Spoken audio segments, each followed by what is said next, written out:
जी दोस्तों Sialkot TP channel पर मैं मोहसन रहमान तुहानू सब वीरां नू वेलकम खुश आमदीद कहना। अज दोस्तों के शौक वास्ते एक लाजवाब दोस्तों मास्टर अब्दुल्ला वाले लाल मोतियां वाले कबूतर ने प्योर हालत जिन्हें दोस्तों VIP शौक करने वाले भरा राबता करो। देखो यह जोड़ा जी भराओ अच्छी प्राइस का दोस्तों जोड़ा है। ये मैं तुहानू वीडियो के आगाज च दसांगा कि अच्छी प्राइस का जोड़ा है। अच्छी प्राइस भरने वाला भरा राबता करो। पहले नंबर के भरावां नर का शौक करवाने फिर मादा का शौक करवावांगे। वीडियो नू एंड तक वेखियो। जिन्हें शौक मुकम्मल कर लिया जोड़ा भी उस भरा ने ले लिया। देखो दोस्तों अख का शौक करो जरा। यह जी नीलियां अखां वाले दोस्तों कबूतर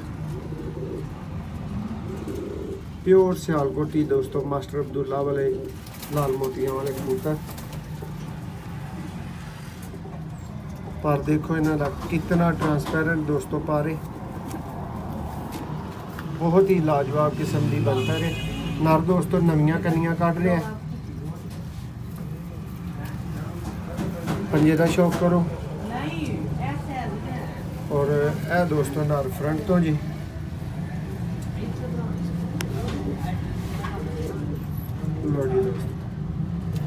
तो दोस्तों यह नर का चल रहा है। फिर तो शौक करो फिर मादा का तो शौक करवाने हैं दोस्तों जी। दोस्तों यह जी फीमेल आ गई बहुत मजबूत दोस्तों हड्डी जोड़ दे विच चस कराएगी। जिस भरा का शौक बनेगा इंशाल्लाह याद करेगा वीराओ। मादा के भी दोस्तों नवे पर आ रहे हैं। देखो बहुत आला पार्क उनके दोस्तों जोड़ा है बिल्कुल बारीक पारे। पंजे का शौक करो। जिस भरा की दोस्तों जोड़ा समझ आए मिंट लाना राबता करन च। लेकिन भरावां नूं पहलां दस्सिया गया है कि दोस्तों जोड़ा अच्छी प्राइस वाला है।